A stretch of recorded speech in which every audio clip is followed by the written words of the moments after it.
Seorang gubernur yang dihormati masyarakat, pandai bersilat lidah, dan dikenal religius di depan publik. Namun siapa sangka, di balik jubahnya yang putih, tersembunyi dosa besar yang selama ini ditutupi. Ia menilep dana gaji ke-13 milik ribuan pegawai negeri, demi membiayai gaya hidup mewah dan rahasia kelamnya. Namun, balasan Allah datang tak disangka-sangka. Dimulai dari kehancuran keluarganya, hingga tubuhnya yang menghitam tak wajar setelah meninggal. Apakah semua ini hanya kebetulan? Atau benar-benar azab dari Allah Subhanahu wa Ta'ala? Bismillahirrohmanirrohim. Assalamualaikum warahmatullahi wabarakatuh. Sahabat-sahabat yang dirahmati Allah Subhanahu wa Ta'ala. Sebagai pengingat bersama dalam menjalani kehidupan, izinkan saya bercerita tentang kisah nyata penuh pelajaran. Sebuah cerita berjudul Azab Seorang Gubernur di Indonesia Korupsi Gaji ke-13 Pegawai Negeri. Bagi yang beragama Islam, jangan lupa bersyalawat kepada Nabi Muhammad Shallallahu Alaihi Wasallam. Karena siapa tahu, sholawat ini menjadi saksi kelak untuk mendapat syafaat di akhirat. Gerakan jari Anda untuk like dan subscribe ke channel ini. Karena share, like, dan subscribe Anda sangat membantu menyebarkan dakwah Islam dan menjadi amal jariah untuk saling mengingatkan dalam kebaikan.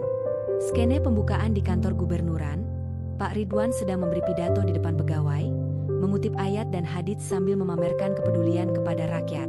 Tapi kamera beralih, setelah turun panggung, dia mengangkat telepon dan berkata, "Transfer dana itu langsung ke rekening pribadi saya. Pakai rekening atas nama yayasan." Seketika suasana berubah mencekam.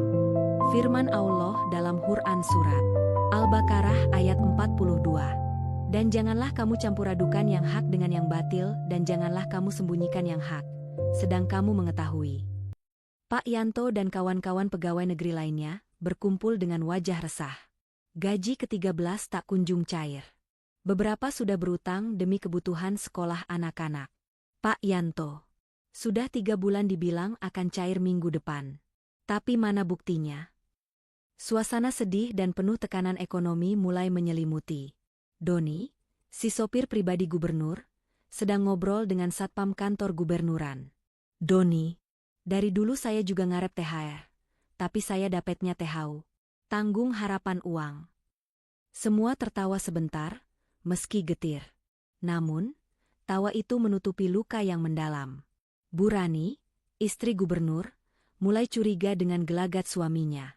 Mobil baru, arloji mahal, dan wanita tak dikenal yang sering menelepon. "Bu Rani, Bang, dari mana semua uang ini? Bukankah selama ini kita hidup cukup sederhana?" Pak Ridwan hanya diam. Kamera berfokus pada tangannya yang gemetar. Fajar, wartawan muda, berhasil membongkar fakta. Dana gaji ke-13 senilai miliaran rupiah ditransfer ke rekening atas nama yayasan fiktif. Semua mengarah ke Gubernur Ridwan. Ia mulai menyusun bukti. Fajar, korupsi ini tak hanya mencuri uang, tapi mencuri harapan orang banyak. Pak Ridwan dipanggil oleh KPK. Wajahnya lemas, penuh ketakutan. Namun ia masih mencoba berkilah. "Pak Ridwan, saya dijebak. Ini semua fitnah." Padahal, semua bukti telah mengarah padanya. Setelah dipenjara, satu persatu anggota keluarganya terkena penyakit aneh. Anak sulungnya lumpuh. Anaknya yang lain kerasukan. Rumahnya disambar petir meski tidak hujan. Bahkan di dalam sel, tubuh Pak Ridwan mulai menghitam dan membusuk perlahan. Semua tahanan menjauh. Bau busuk muncul tanpa sebab. Pak Ridwan meninggal dalam kondisi mengenaskan. Tubuhnya tak bisa dimandikan karena mengeluarkan nanah dan darah. Bahkan liang kubur pun susah digali. Tanah keras seperti batu. Ustadz Salman. Mungkin ini pengingat bagi kita semua. Dunia ini hanya titipan. Tapi jika kita hianati amanah, maka azab Allah bisa datang tanpa kita sangka. Setelah kepergian Pak Ridwan, Bu Rani hidup dalam kesunyian. Rumah megah kini sunyi, hanya suara angin dan ayat suci yang sesekali terdengar dari speaker musola di seberang jalan.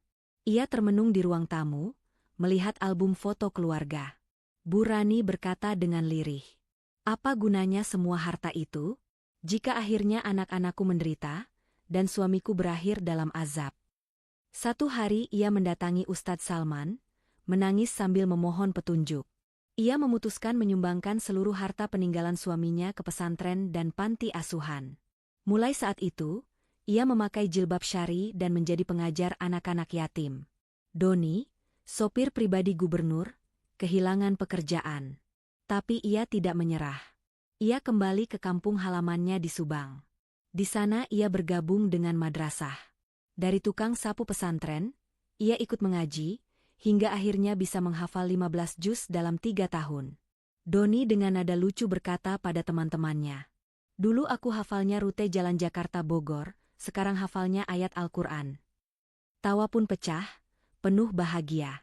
Pak Yanto yang semula frustrasi, kini menjadi narasumber seminar di berbagai kota.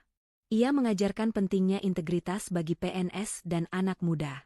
Pak Yanto berdiri di depan peserta seminar, berkata lantang, "Kalau hari ini kita biarkan pemimpin berbohong dan mencuri, maka suatu hari anak-anak kita akan hidup dalam kehancuran." Peserta terdiam. Mata mereka berkaca-kaca.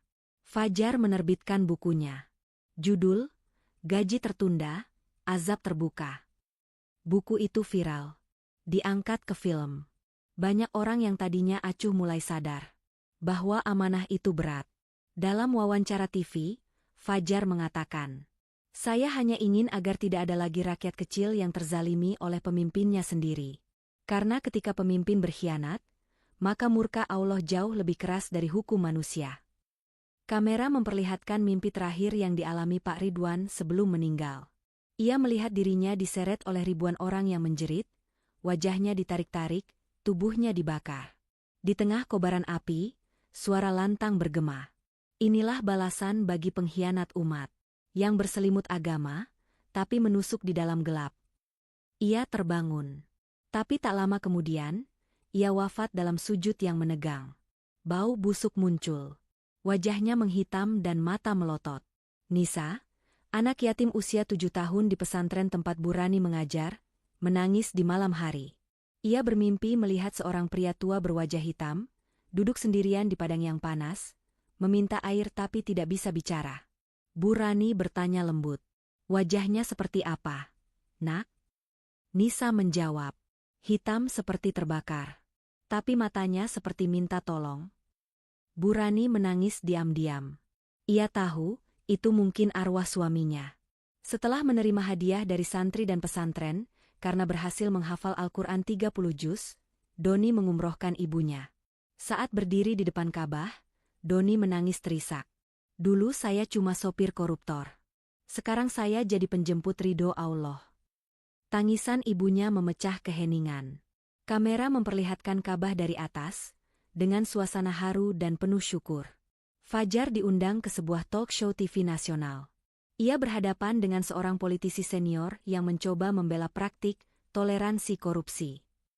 Politisi. Kadang-kadang kebocoran itu perlu untuk mempercepat pembangunan. Fajar menjawab tegas.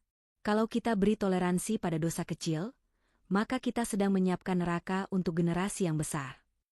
Penonton di studio berdiri dan bertepuk tangan. Banyak yang menangis.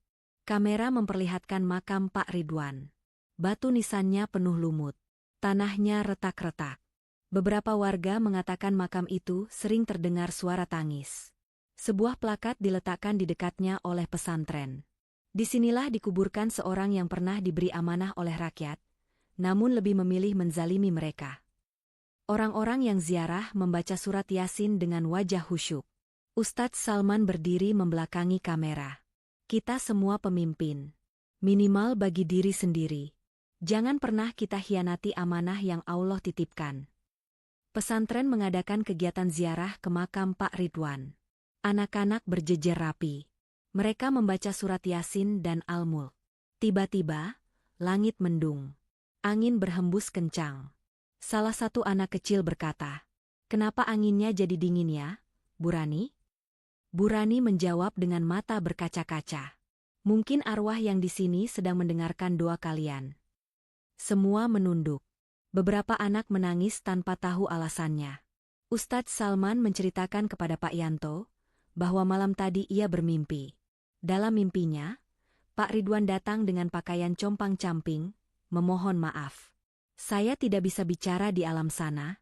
Tolong sampaikan pada istri dan rakyatku. Aku menyesal. Ustadz Salman terbangun dalam keadaan menangis. Ustadz Salman berkata lirih. Itulah akibatnya jika amanah dipakai untuk mengkhianati rakyat. Hanya penyesalan yang tersisa. Dalam acara peringatan Hari Anti Korupsi Nasional, Fajar dan Doni mendapat penghargaan. Di atas panggung, Fajar tidak menahan air mata. Saya bukan pahlawan. Saya hanya anak seorang guru yang tidak ingin melihat korupsi membuat rakyat makin sengsara.